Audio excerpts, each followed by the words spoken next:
예, 그 오늘 특강 제목은 신카이 마코토 감독의 언어의 정원과 너의 이름은입니다. 예, 근데 그 서브 타이틀이 만역주를 중심으로인데요. 많은 분들이 이 두 가지 연결을 잘 못 시키고 계세요. 근데 사실은 밀접한 관련이 있습니다. 그 특강 배경하고 목적인데요. 결국은 그 책임과 의무라고 볼 수가 있는데 이제 왜 그러냐면은 만역지 전공자가 대체 이 애니메이션 나왔는데 왜 해설을 하지 않느냐라는 말씀을 많이 들었습니다. 근데 사실은 이런 질문을 받았을 때 저는 이 애니메이션을 보지를 못했고요. 근데 나중에 봤더니 정말 관련이 있더라고요. 그래서 여러 가지 동영상들을 봤는데 좋은 동영상들이 많았습니다. 근데 안타깝게도 만역 전공자가 없었습니다. 그래서 이거는 할 수밖에 없구나라는 그런 의무감, 책임감이 좀 있었고요. 실제로 만역 전공자는 우리나라에서 10명 안팎입니다. 근데 일본에 가서 꼭 일본에 가는 게 다는 정답은 아닙니다만 일본에 가서 석사, 박사까지 한 사람은 두세 사람 정도이고요. 그 중에 이제 제가 여기에 들어가기 때문에 전공자가 한다라고 보시면 될 것 같고요. 두 번째 목적은 만역집을 쉽게 알리고 싶었습니다. 근데 왜 그러냐면은 제가 그 대학에 그 취직한 이래에 수업에서 한 번도 만역집을 한 적이 없어요. 왜냐면은 별로 관심도 없고요. 하란 말도 안 하고. 근데 제가 만역집 특강한 건 여태까지 총 오늘까지 포함하면 3번입니다. 첫 번째가 2010년에 예술의 전당에서 한 번 했고요. 두 번째는 금년에 국립중앙박물관에서 했고요. 오늘 3번째입니다. 정규 수업에서 좀처럼 하기 어려운 특강입니다만은 상당히 그런 의미에서도 개인적으로도 뜻깊다라는 말씀을 드리고 싶습니다. 근데 결국은 지금 만역집을 알리고 싶다라는 게 주 목적인데요. 결국 언어의 정원하고 너의 이름은을 매개로 해서 이 만역집에 대해서 말씀을 드리고 싶다라는 게 저의 기본적인 목적이다라고 보시면 되겠습니다. 예, 그 지금 보시면은 목차가 이렇게 돼 있어요. 답사의 중요성, 그다음에 제2부 언어의 정원과 만역집, 3부 너의 이름은과 만역집, 제4부 만역집 얼마나 알고 있나요? 이런 식으로 진행됐는데요. 이 답사의 중요성, 왜 갑자기 뜬금없이 답사냐라는 말씀이 나올 것 같은데 온라인 대학이다 보니까는 많은 분들이 저를 처음 보신 분들 계세요. 동영상을 보다가 저를 처음 보면은 몇 가지 말씀합니다. 연예인 같다. 근데 나중에는 아니네요, 역시.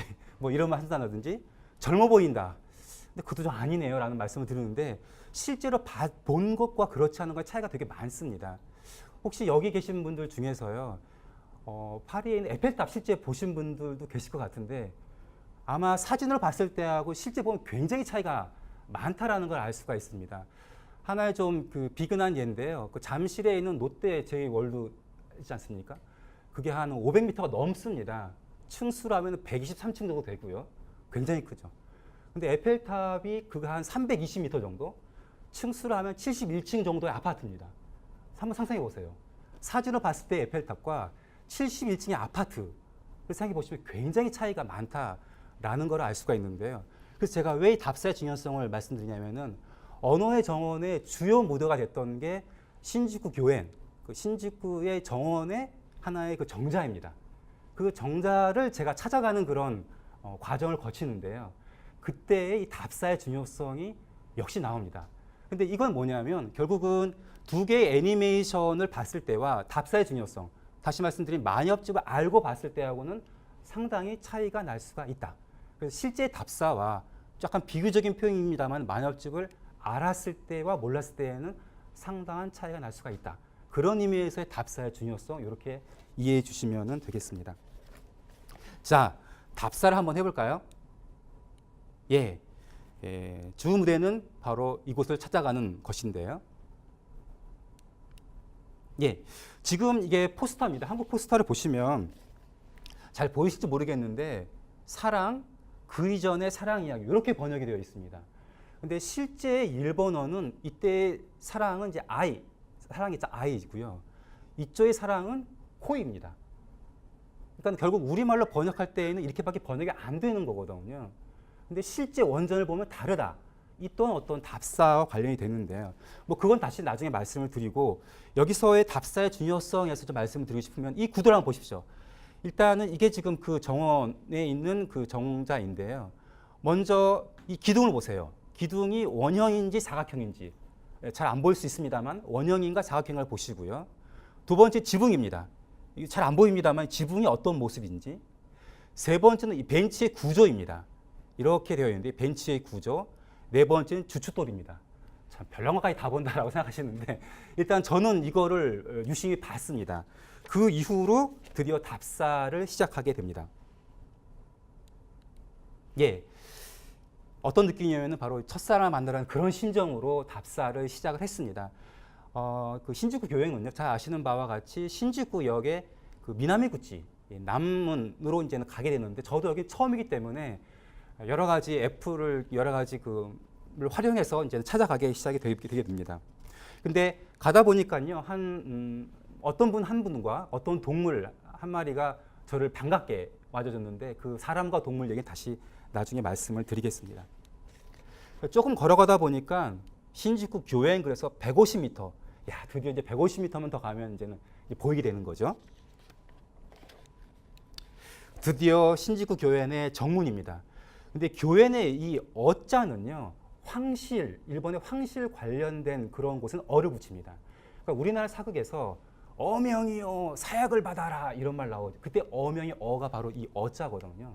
그러니까 황실 관련된 그런 어휘일 때는 어를 붙입니다. 따라서 이 신주쿠 교행은 결국은 황실이 관리했던 그런 곳이구나라는 것을 이 말을 통해서도 알 수가 있는 것이죠. 드디어 저를 반갑게 맞이하는 분이 나옵니다. 네. 예, 노숙자이더라고요. 예, 굉장히 더운 날씨였는데 그늘에서 이렇게 조금 쉬고 계시면서 저를 반갑게 맞이해 주셨는데요. 나중엔 또 다른 동물도 나옵니다. 자, 이제 지금 거의 이제 서서 이제 가고 있고요. 예, 좀 익숙한 그런 장면이죠. 예, 자동 판매기도 나오고 있습니다. 성인이 200엔, 예, 200엔 납니다. 사실은 오늘 특강을 위해서 여기까지 갔습니다. 여름에 갔는데요. 다음과 같이 나오고요. 예, 결국은 입장권을 샀습니다. 샀고요. 근데 지금 여기서 보시면은 니혼테행, 일본 정원이라는 게 있는데요. 사실은 그 신주쿠 교행에는 일본 정원만이 있는 게 아니라 서양식 정원도 있습니다. 근데 제가 처음 가는 사람이라고 그랬잖아요. 대체 이 정자는 어디에 있는 걸까? 아마도 일본 정원 쪽에 있겠지라는 추측을 했죠. 설마 영국 정원에는 아니겠지라고. 그래서 일단은 일본 정원 쪽으로 발길을 돌렸습니다. 까마귀가 나오죠. 까마귀가 깍깍거리면서 또 저를 반갑게 맞이해 줬습니다. 예, 드디어 발견했다라는 큰 감동의 물결이 있었죠. 지금 보시면 다른 분들도 지금 여기 와서 사진 찍고 굉장히 많았습니다. 근데 거의 다가 중국에서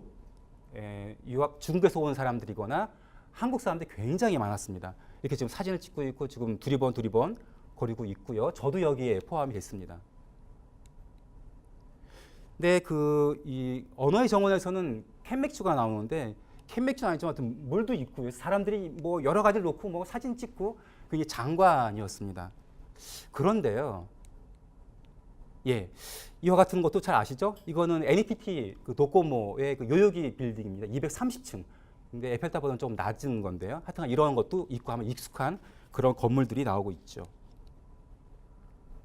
감동한 나머지 동영상도 찍었습니다. 잠깐 볼까요?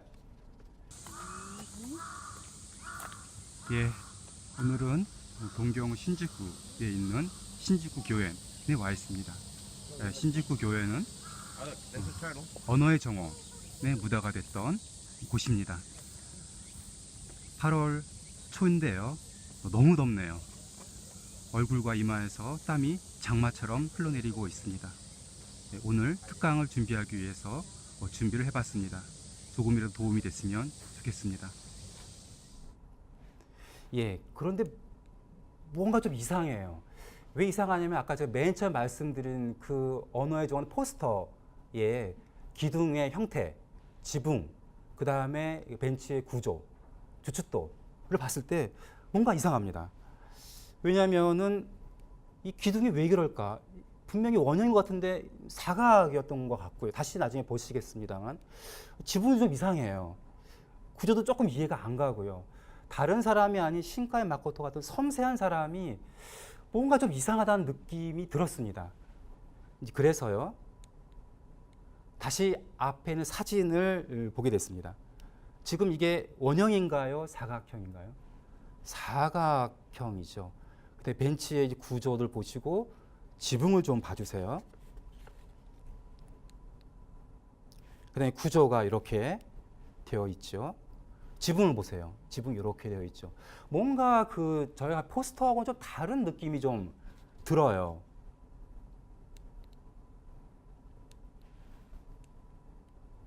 다시 한번 애니메이션 장면 볼까요? 사각입니까? 원형입니까? 원형이죠. 지붕도 좀 약간 좀 다르고요. 예, 그 다음에 주춧돌 보시고요. 그 다음 보시면은 예, 구조입니다. 이런 구조도 있죠. 되게 좀 짧은 구조고요. 그러니까 뭔가 실제 제가 찍었던 사진과는 뭔가 다르다라는 느낌을 들었습니다. 근데 많은 사람들이 아까 제가 맨 처음에 갔던 곳에서 굉장히 사진을 찍고 감상에도 적고 여기가 바로 그곳이야 라고 말씀을 많이 하시는데 뭔가 이상하다라는 느낌을 저는 갖게 됐죠. 그래서 이런 느낌을 받았습니다. 역시 첫사랑은 이루어지기 어려운 건가? 그럼 진짜 대체 어디에 있는 거야? 라고 해서 그때 제가 여기 들어갈 때 받았던 팜플렛을 다시 보게 됐습니다. 제가 들어갔던 문은 그 여러 가지 문이 있는데 신주쿠 문이었습니다. 그래서 여기에 들어가서요.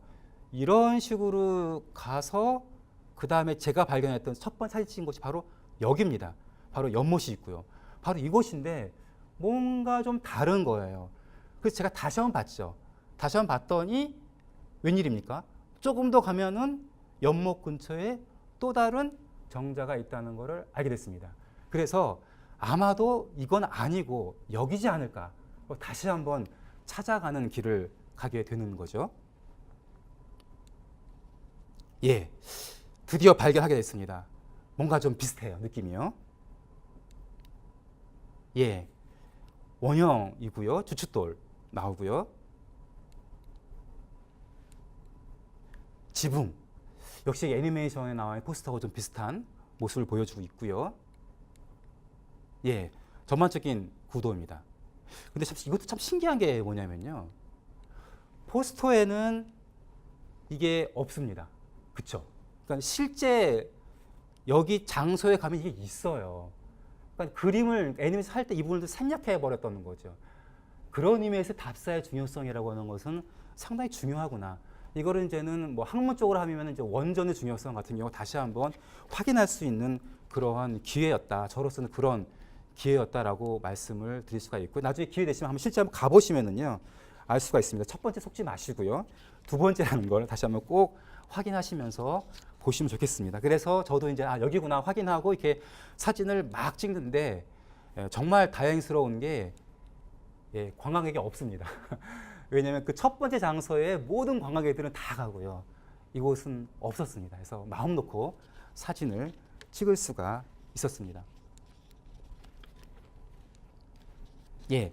자, 그래서 이제 본격적으로 이제 제2부 들어가겠는데요. 그래서 언어의 정원과 만엽집. 그래서 아까 말씀드린 것처럼 결국은 답사, 현장에 가는 거의 중요성.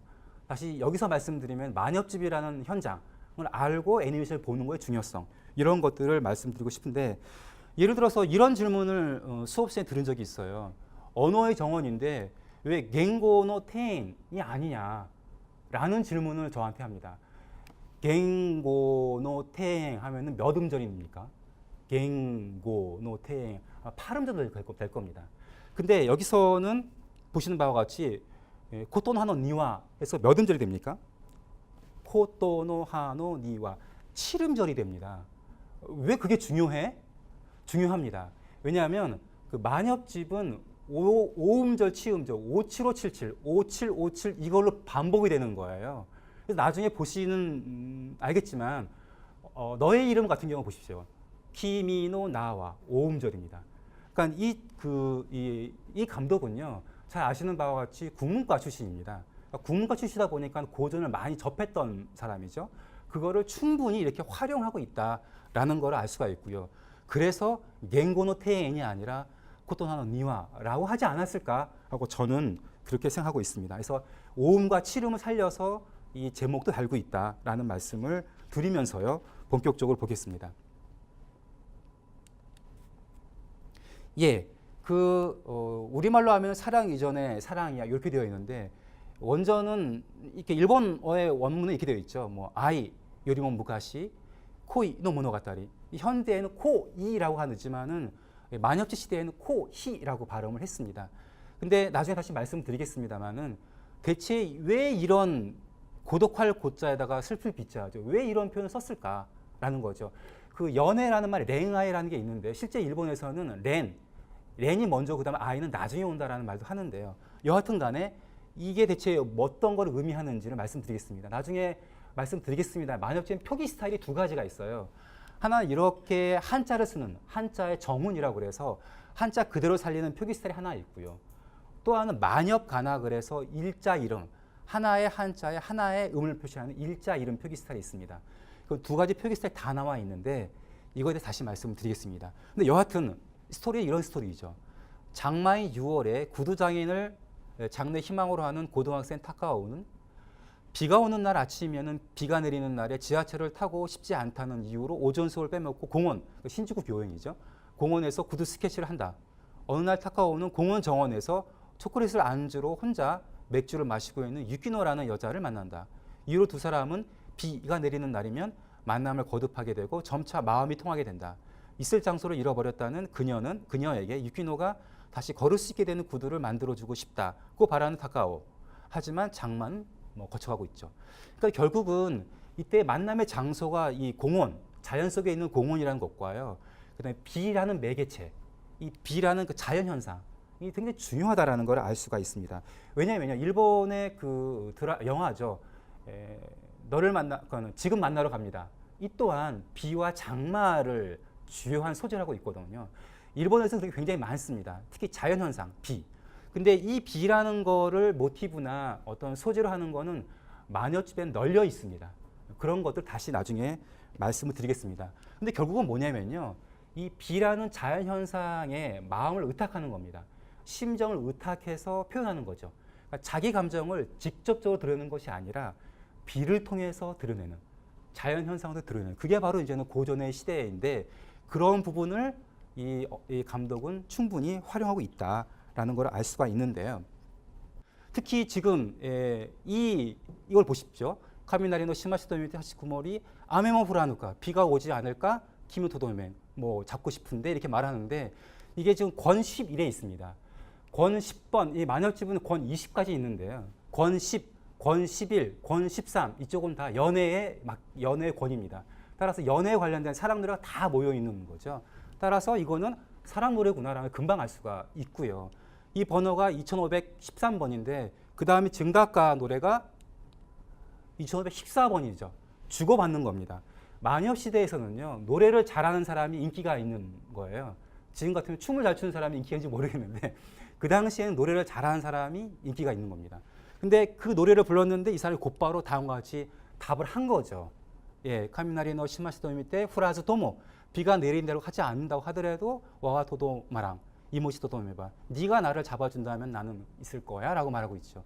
결국은 이와 같이 증가가가 나온다는 걸 보면 아하 이 두 사람은 결국 사랑에 빠지겠구나 라는 거를 알 수가 있는 거죠. 근데 이거를 모르고 봤을 때와 알고 봤을 때는 그 다음의 상황을 예측하는 게 굉장히 달라질 수 있다라는 말씀을 드리고 싶습니다. 자, 그 다음 볼까요? 예, 언어의 정원에서 하고 이제 왁가인데요.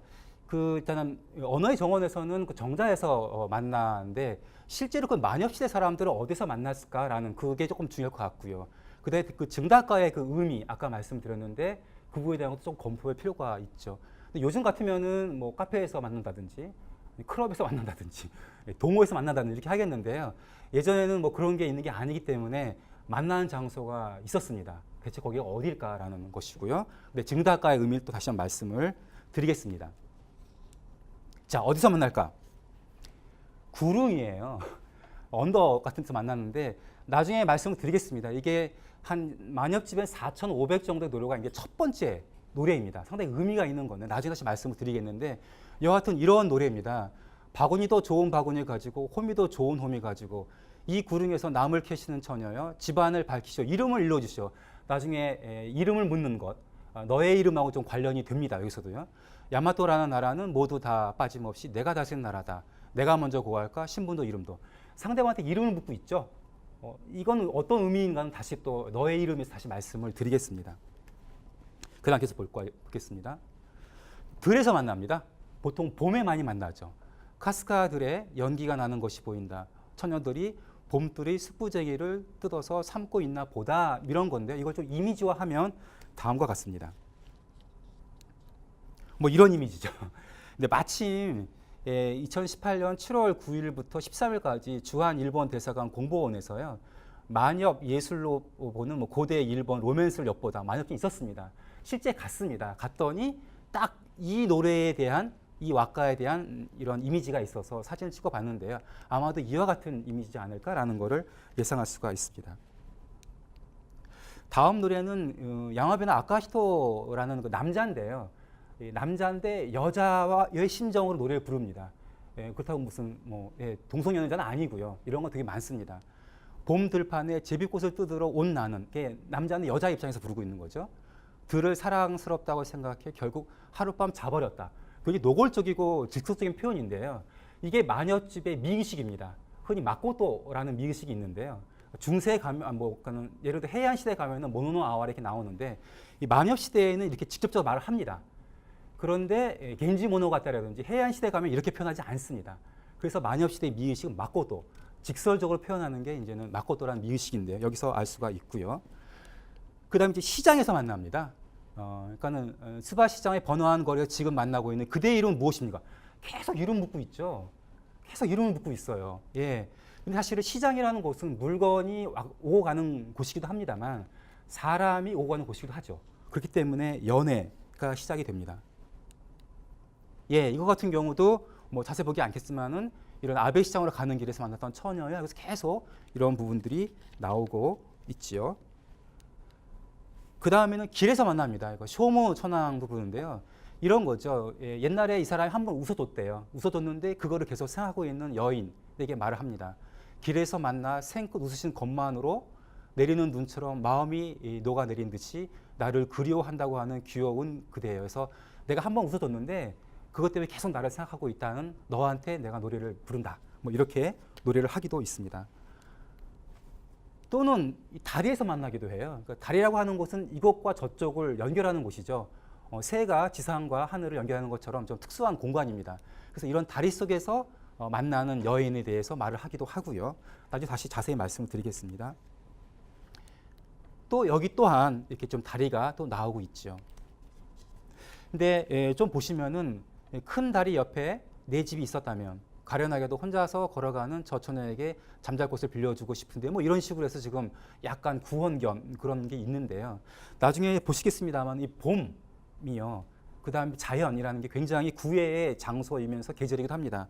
근데 이게 되게 재미있는 건 뭐냐면 마녀 시대만이 그런 게 아닙니다.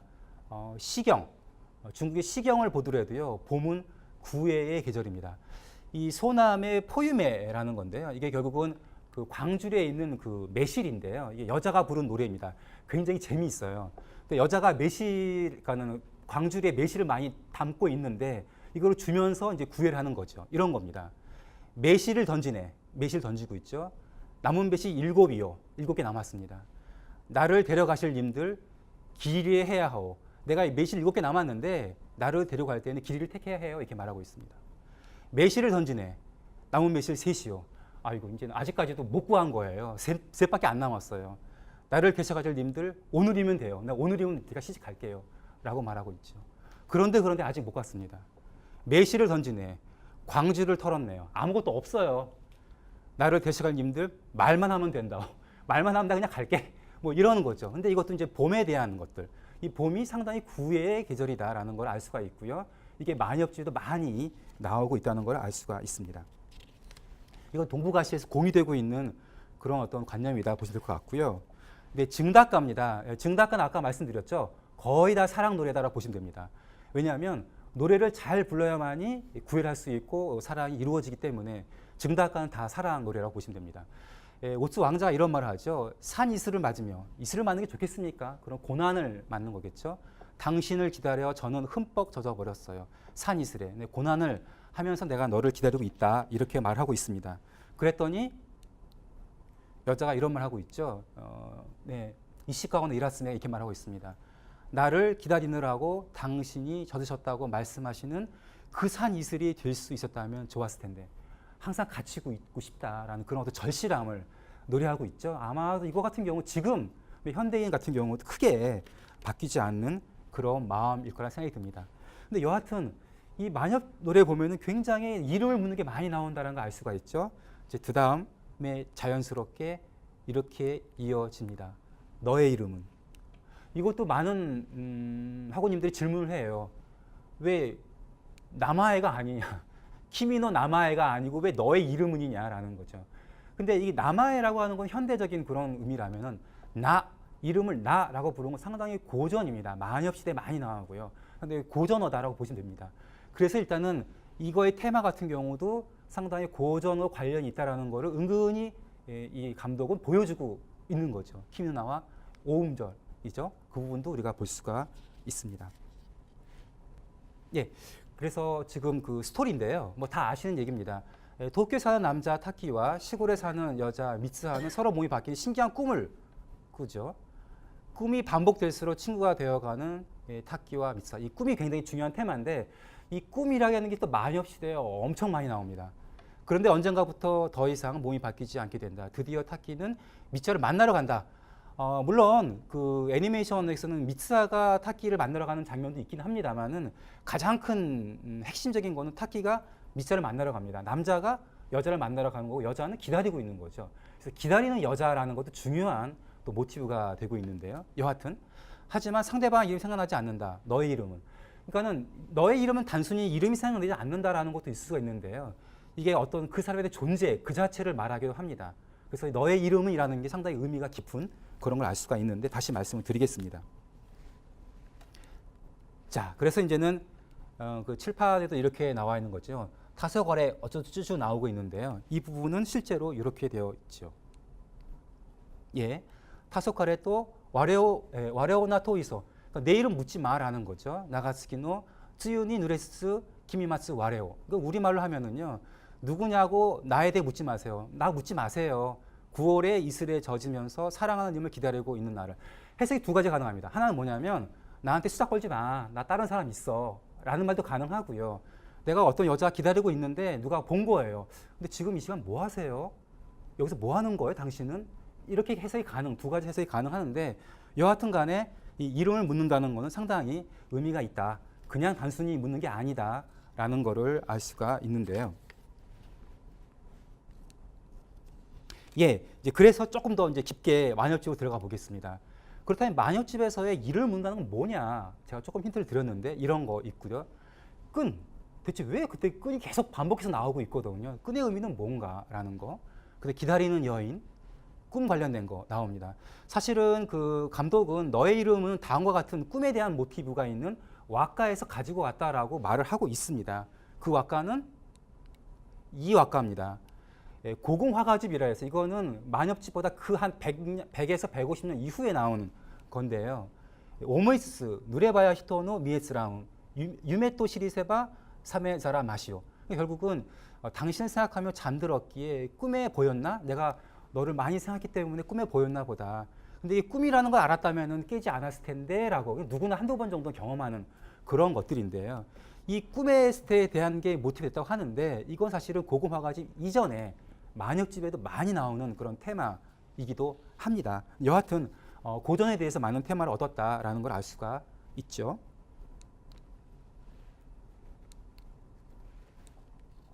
예, 자 이름 묻는 것에 대해서 말겠습니다. 아까 이름 묻는 거는 그냥 묻는 게 아니죠. 왜냐하면 그 당시에 이름이라고 하는 거는 어떤 타마시, 영혼과 관련되는 겁니다. 청혼이었습니다. 여기서 좀 자세히 보겠습니다. 유락천왕이 이렇게 말하죠. 바구니도 좋은 바구니를 가지고 호미도 좋은 호미 가지고. 왜냐하면 천왕이 꼬시는 사람이 천왕이 청혼하는 사람이 당연히 좋은 사람이겠죠. 그렇기 때문에 좋은 바구니, 좋은 호미, 아마 지방 호족이었나 봅니다. 귀족인 거죠. 이 구릉에서 나무를 캐시는 처녀여, 집안을 밝히시오. 어느 집안 자제입니까? 이름을 알려주시오. 이름 말해주세요. 근데 한편 나는 이런 거죠. 야마토라는 나라는 모두 다 빠짐없이 내가 다스리는 나라다. 왜? 천황이니까요. 내가 먼저 구할까? 이름도 신분도. 내가 먼저 말하면 당신 말해주겠습니까? 이런 거죠. 그러니까 요즘 실험 이런 거죠. 저 강남에 사는데요. 좀 한 50평쯤 되고요. 한 100평 정도 또 아파트도 있고요. 그리고 땅도 좀 있고요. 건물도 있고요. 그리고 더욱 중요한 건 뭐냐면은 모실 부모님이 없어요. 저 어때요? 청혼하고 싶은데 1등 신랑감 아닙니까? 뭐 이런 식인 거죠. 한마디로 얘기하면은요. 그러니까 이렇게 하면서 청혼을 합니다. 그럴 때 당신 이름은 뭐냐? 라고 말한다는 거죠. 그러니까 연애 관련된 그럴 때의 너의 이름은? 라고 묻는 거죠. 계속 나옵니다. 이것도 스바 시장의 번화한 거리에서 지금 만나고 있는 그대의 이름 무엇입니까? 너무너무 많이 나옵니다. 네, 이것도 그렇죠. 근데 이 이름이라고는 상대방 이름을 묻죠. 근데 이름을 물었을 때 대답을 하면은 그 구원을 받아들이는 겁니다. 대답을 하지 않으면 거절하는 거죠. 근데 상대방의 이름을 함부로 말할 수가 없습니다. 그 당시에는 금기였어요. 왜? 이름을 말하는 건 나의 혼을 말하는 것과 같다라고 생각했기 때문인 거죠.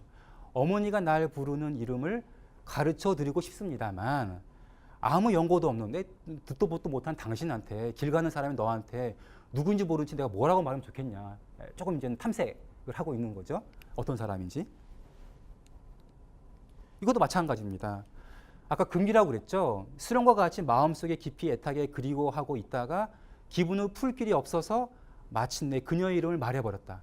삼가고 꺼려야 하는데 내가 그대의 이름을 말하면 안 되는데 이런 금기사항을 내가 말해버렸어 라고 남자가 말을 하고 있죠.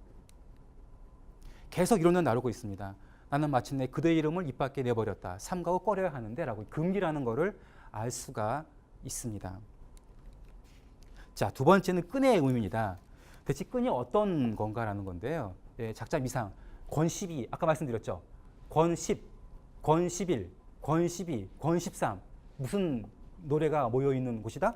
연애의 노래라는 걸 알 수 있죠. 끈 나옵니다. 스바 시장의 번화한 거리에서 남녀의 짝짓기 파티인 가온을 했을 때에 메어준 이 끈을 푸는 건 애석하다. 여자의 노래입니다. 그러니까는 그 남녀의 그 짝짓기 파티에서 남자가 메어준 그 끈을 푸는 것은 애석하다. 내가 끈 풀 수 없다. 왜냐하면 끈을 푼다고 하는 것은 다른 사람과의 만남인 거거든요. 그러니까 이 끈을 안 푼다고 하는 것 정도를 지킨다는 그런 의미입니다. 그래서 이 끈이라는 것이 상당히 의미가 깊은 거죠. 그래서 이제 너의 이름에서 계속 그런 끈이 나오는 것들도 그렇게 보시면 될 것 같습니다. 자, 그 다음에 기다리는 여인이죠. 타키가 미스아를 만나러 가는 거는 만엽 시대로 조금 걸어가면은 물론 여기 단계를 나눴는데 이거는 아주 편의적이면서도 임의적인 자의적인 건 단계입니다. 근데 일단은 제가 몇 가지 나눠보면 이렇게 가능하지 않을까라고 보고 있는데요. 우선은 누카토노 오오키미 굉장히 유명한 사람입니다. 천황의 방문을 기다리며 제가 그리워하고 있는데 기다리고 있죠. 제 집의 발을 움직이며 가을바람이 불고 있다. 그러니까 발이 움직여요. 아, 이미 왔나? 가봤는데 바람만 불고 있는 겁니다. 제가 제일 좋아하는 왁가 중에 하나인데요. 근데 이런 거는 실제로 있을 수도 있고요. 근데 하나의 어떤 표현, 수사법일 수도 있습니다. 여하튼 이런 게 있고요. 그 다음 이런 거죠. 내 애인을 지금일까 지금일까 반복이 되고 있죠. 이건 뭐냐면은 왁가는 노래입니다. 그러니까 노래이다 보니까 음악성이 있는 거죠. 음악성이 있다 보니까 반복이 됩니다. 내 이 애인을 지금일까 지금일까 마음전을 기다리다 밖에 나가보니 눈이 내리고 있다. 뜨래도 희미하게 눈만 내리고 있는 거죠. 그리운 님은 오고 있지 않죠. 마찬가지입니다. 그리운 사람을 지금일까 지금일까 마음전을 기다리고 있는 동안 밤이 깊었기에 한숨만 나온다. 그래서 음악성을 반복하고 있습니다. 자, 그 다음 이 노래 볼까요? 11이죠. 멀리 바라보면 엎어지면 코 닿을 다실 곳인데 사람 눈을 의식해 우회해서 이제야 오시는가 하고 줄곧 기다리고 있다. 계속 기다리고 있습니다. 여자는 계속 기다려요. 오지 않죠. 근데 왜 계속 기다릴까요? 그거는 그 당시에 그러니까는 결혼 풍습인데요. 그 당시는 어떤 거냐면요. 모계 사회였습니다. 모계 사회다 보니까는 남녀가 결혼하면은 같이 안 살아요. 왜냐하면은 여자가 노동력인 거죠. 그래서 결혼해도 같이 안 살고 남자 살다가 밤에만 밤에만 여자 집에 가게 되는 거죠. 자식이 생겨도 그쪽에서 기르게 되는 거죠. 그런 걸 배경으로 하기 때문에 기다리는 여인의 노래가 계속 이렇게 만들어지고 있는 것은 그 당시의 결혼 풍습과 관련이 되어 있다라는 걸 알 수가 있는데요. 네, 이 부분 상당히 재밌습니다. 주술도 나와요. 그러니까 우리나라 사극 보시면 이런 거죠. 굉장히 그 싫어하는 사람이 있으면 비슷한 모양의 인형을 만들어서 바늘로 쿡 찌르면은 서서히 막 아파하는 그런 모습 있잖아요. 이게 주술인데 이런 거죠. 양소매로 잠자리를 털고 닦아. 그러니까는 양소매로 같이 잠자는 곳을 막 닦는 거죠. 근데 이거는 결국 동침을 한다는 그런 준비인 것인데 상대방이 안 와요. 그러니까 오기를 바라는 의미에서 동침한다는 건 미리 주술을 걸어 놓은 거죠. 제발 오기를. 그래도 안 와요. 양소매로 잠자리를 털고 닦아 그 사람을 기다리고 있는 동안에 달이 길고 많았다. 열심히 주술을 걸었지만 안 옵니다. 이런 거죠. 자지도 않고 내가 그리고 있는 당신은 대체 어느 근처에서 어느 밤 누구와 함께 계시는 것일까? 아무리 기다려도 오지 않습니다. 오지 않는 노래가 거의 대부분 많습니다. 믿고 쭉 기다리죠. 굉장히 의지가 강합니다. 가을쌀이가 지는 들판의 저녁 이슬에 젖으면서 오세요. 밤은 깊어졌어도. 그러니까 이런 난관이 있다고 하더라도 꼭 와라 라고 계속 말하고 있는데요. 남자는 오지 않습니다. 자, 이거죠. 훌륭한 노송나무 위에서 내려 쌓여 있는 눈과 같이 더욱더 그리워집니다. 밤에만 와주세요, 당신. 계속 이런 노래를 부르고 있습니다. 또 이렇게 말하죠. 오래 살아서 당신을 쭉 기다리겠습니다. 나붓기는 내 검은 머리에 서리가 내린다 해도. 이것도 두 가지 해석이 가능합니다. 하나는 뭐냐면 아침까지 기다리겠다라는 것과 있고요. 또 하나는 나이가 먹었을 때까지 계속 기다리겠다라는 그런 노래인 것이죠. 네, 잠시만요. 그 다음이 앞에 나와 있는 계속 기다리는 노래 계속 나오고요. 그 다음에 이런 겁니다. 지쳐가면서 계속 기다립니다. 이완의 황후인데요. 당신이 여행을 떠나는 지 벌써 오랜 시간이 지났습니다. 사내에게 물어 마중하러 갈까요? 그렇지 않으면 지금과 같이 계속 기다리기만 할까요? 계속 기다리는 여인의 노래가 등장을 하고 있죠. 이런 겁니다. 점까지 칩니다. 저녁점을 쳐봐도 그 다음에 점장이한테 물어본다 하더라도 온다는 오늘 밤조차 오시지 않은 당신을 언제가 되면 오신다고 믿고 계속 기다려야 합니까? 점을 치면 온다고 그러는데 계속 오지 않는다라고 계속 말을 하고 있습니다. 그러다 이제 포기하죠. 네, 이것도 되겠습니다. 반복이 되고 있어요. 오가 반복이 되고 있는 건 이것도 음악이기 때문입니다. 노래이기 때문에요.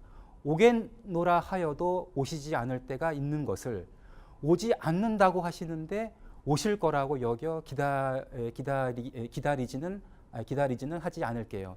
오지 않는다고 하는데 온다고 해도 하지 않는 사람을 오지 않는다고 하는데 내가 기다려봤자 되겠느냐. 이제 포기하는 그런 심정이죠. 예, 이렇게도 말합니다. 이 정도로 줄고 그리워만 한다면 높은 산의 바위를 배경하여 차라리 죽는 편이 낫겠다. 이것도 이제는 만역지에 맞고도 관련된 거죠. 솔직히 담백하죠. 이게 해안시대에 들어가면 이렇게는 부르진 않습니다. 이게 만역시대만의 어떤 미의식이다라고 보시면 되겠습니다. 이제 그리움이 이제 원망으로 바뀌죠. 이건 뭐냐면요. 이미 남자가 변심했어요. 변심하는 겁니다. 근데 봄비를 핑계 삼아서 오지 않고 있는 남자죠. 봄비에 옷은 젖는 것입니까? 비가 7일간 줄곧 온다면 7일 동안 줄곧 오지 않을 작정입니까? 그러니까 남자는 나 비 때문에 못 가. 근데 사실은 변심한 거죠. 그걸 알면서 계속 이런 노래를 부르고 있습니다. 근데 또 굉장히 맞고또죠. 아주 솔직 담백합니다. 오지 않으면 오게 하라. 예, 속신인 거죠. 이런 겁니다. 오래도록 만나지 못하는 사랑스러운 애인을 만날 수 있도록 하라고 활을 잡는 쪽 왼쪽의 눈썹을 긁었습니다. 이게 뭐냐면요. 사랑하는 사람과 만나게 되면은 왼쪽 눈썹이 좀 가려워지는 거예요. 그러니까 안 오잖아요. 일부러 긁어요. 긁으면 오겠지라고. 긁었습니다만 옵니까? 사랑하는 사람은 오지 않습니다. 주술을 걸어도 오지 않는 거죠. 이런 속신이 있었습니다. 근데 드디어 속신도 이루어질 때가 있는 것입니다. 달이 그 모습을 드러내고 그 초승달과 같은 눈썹을 그저 긁고 목을 길게 하고 애타게 기다렸던 당신을 겨우 만날 수 있었습니다. 어쩌다가 이제 이루어진 경우도 있습니다. 참 좋은데요. 이게 그 시경입니다. 시경은 굉장히 만역과 깊은 관련이 있는데 이것도 기다리는 여인의 노래입니다. 이거는 여자가 남자를 기다리고 있는데 이렇습니다. 푸르디풀은 그대의 옷깃에 내도록 설레어라. 내가 갈 수 없다지만 그대는 어찌 소식조차 없을까. 푸르디풀은 잎의 대패에 내도록 그리워라. 내가 갈 수 없다지만 그대는 어찌 오시지도 않을까. 이리저리 서성이며 막루에 서 있네. 하루만 아니 보아도 석 달인 듯하다. 비슷한 감정이죠. 그러니까는 이 고대 동아시아에서는 기다리는 여인의 그런 노래가 굉장히 많다라는 걸 여기서 확인할 수가 있고요. 또 시경하고 만엽지의 관련성도 알 수가 있습니다. 조금 속도를 내겠습니다. 네, 꿈입니다. 아까 꿈, 그 애니메이션의 감독은 코키노 아카시를 얘기했습니다만은 만엽집에도 많이 나옵니다. 이런 거죠. 이 양소매로 마루를 닦는다는 것은 그 사랑하는 사람이 오기를 바라는 주술이 있는 겁니다. 근데 보겠습니다. 사랑스러운 남편은 기다려도 오시지 않습니다. 맞기 13이죠. 권 13입니다. 하늘을 저 멀리 바라보니 밤도 많이 깊었습니다. 밤늦게 폭풍이 부니 멈춰서서 기다리는 저의 소매에 내리는 눈은 얼어붙고 말았습니다. 이제 새삼스럽게 당신이 오실까? 나중에 만나고자 달래는 마음을 가지고 양소매로 마루를 털고 닦아 현실에서는 당신을 만나지 못하지만 꿈에서나마 만나게 모습을 보여주세요. 며칠 밤이나 계속 이런 식으로 해서 지금 이 꿈과 연애와 사랑하는 사람의 만남 이런 것들은 사실은 이런 테마, 모티브 같은 경우는 만엽시대에 많다라는 것을 알 수가 있습니다. 예, 자 그러면 이제는 정리인데요. 이렇게 쭉 지금 애니메이션을 통해서 나왔던 주요한 모티브 소재와 만엽집 연결을 시켜봤습니다. 근데 뭐 그건 그렇고 맨 마지막에 만엽집은 대체 뭘까라는 걸 좀 말씀을 드리면서 이제 마무리를 할까 하는데요. 일단 만엽집은 일본에 현존하는 가장 오래된 시가지입니다. 한 7, 8세기에 만들어졌고요. 한 4,500수 정도가 있는데요. 이렇게 나와 있는 거는 그 동북아시아에서는 굉장히 드뭅니다. 굉장히 드문 케이스다. 우리나라 향가 같은 경우는 몇 수 남아있지도 않죠. 그 다음에 시경도 나중에 나오면 별로 노래가 많지는 않습니다. 그 다음에 오음, 칠음, 오음, 칠음, 칠음, 5, 7호, 7치로 된 정형시다라는 걸 알 수가 있습니다.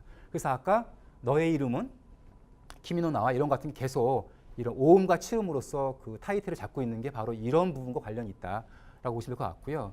그 다음에는 409년에서 759년, 약 350년 사이에 왁가로 구성되어 있습니다. 어떤 한식이 만들어진 것이 아니라 이 사이에 350년간의 노래를 다 모은 거죠.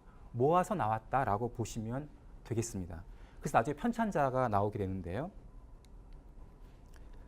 그 다음이 잠시만요. 예, 그 다음에는 1300에서 한 1600년 전의 노래다. 그러니까 가장 오래된 거, 짧은 걸 봐도 한 이 정도 노래인 거고요. 시경은 더 깁니다. 한 2500년 전의 작품이다라고 보시면 될 겁니다. 그래서 시경을 참조로 해서 만엽집이 만들어졌는데 나중에 보시면 알겠습니다만은 시경은 305편밖에 남아있지 않습니다. 반면에 만엽집은 한 4,500 정도가 남아있기 때문에 굉장히 많은 작품들이 현재 남아 있습니다. 작자는 알 수가 없습니다. 알 수 없고요. 다만 최종적으로 마지막 편찬한 사람이 오토모 야카모치다라고 하는 게 정설이고 제가 일본에서 했던 게 8년 동안 했던 게 바로 이 사람을 중심으로 살펴봤습니다.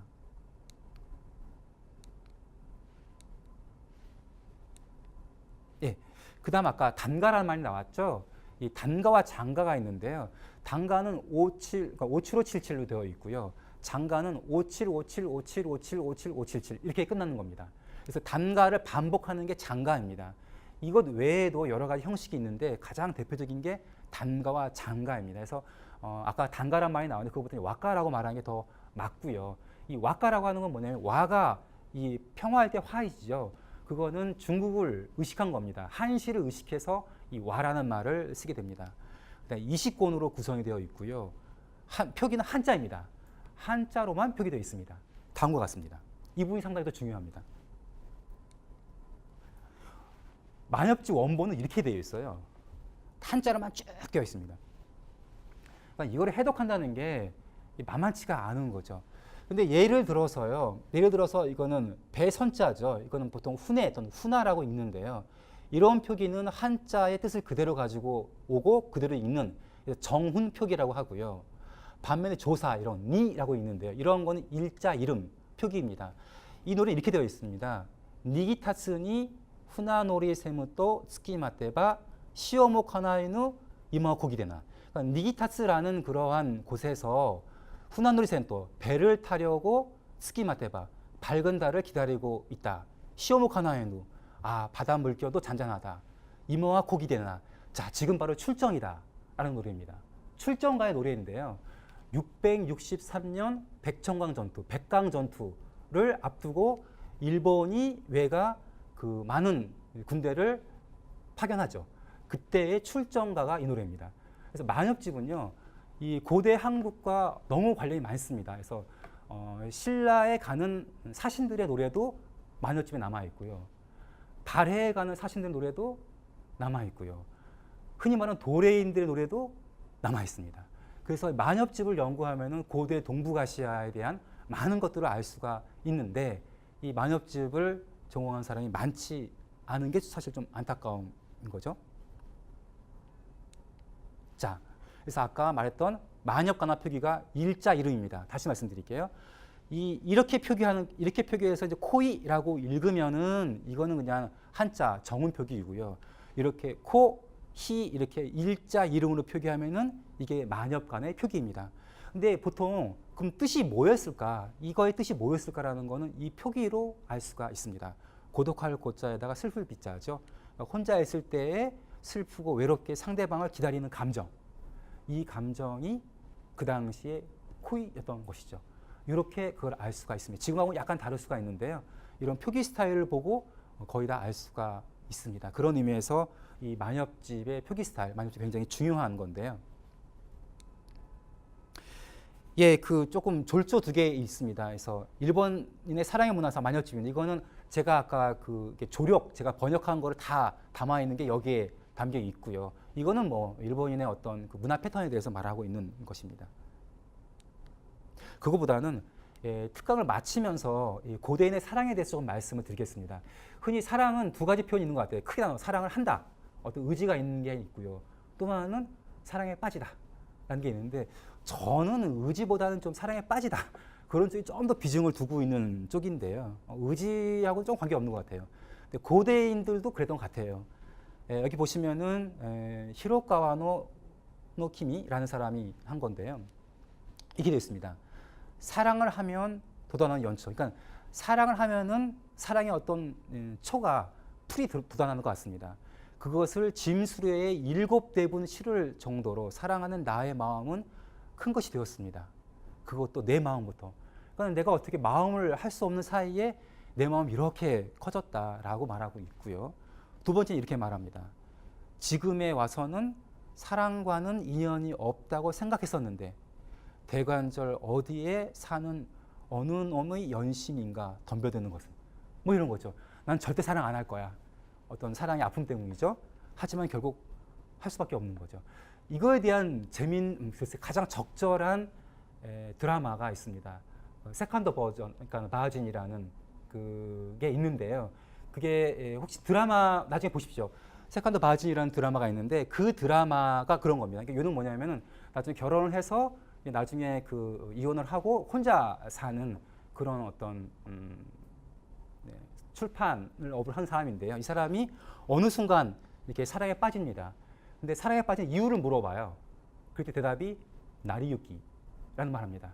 어떻게 하다 보니까 이렇게 말하는 건데 여하튼 이분에 관련되는 세컨드 바진이라는 드라마를 보시면은 충분히 이해되는 그런 걸 알 수가 있겠습니다. 네, 여하튼 다음과 같은 말로 정리를 하고요. 예, 너무너무 감사드리면서요. 이번 강연의 그 포인트는 뭐냐면 아까 말씀드린 것처럼 그 언어의 정원하고 너의 이름은 그것만 단순히 보더라도 충분히 이해될 수 있는 건데 그거의 어떤 답사랄, 그러니까 원전이 되는 만엽집을 보면은 좀 더 많은 부분을 이해할 수가 있고요. 한편으로는 이 만엽집을 소개하는데 가장 도움이 되는 게 지금 현재로서는 이 두 애니메이션을 생각합니다. 그래서 이 애니메이션을 가지고 좀 만엽집에 대한 좀 이해를 넓히는 그런 시간이 됐으면 하는 심정으로 이 특강을 준비했고요. 예, 뭐 시간도 꽤 돼서요. 예, 다른 질문 없으면 일단 여기까지 하기로 하겠습니다.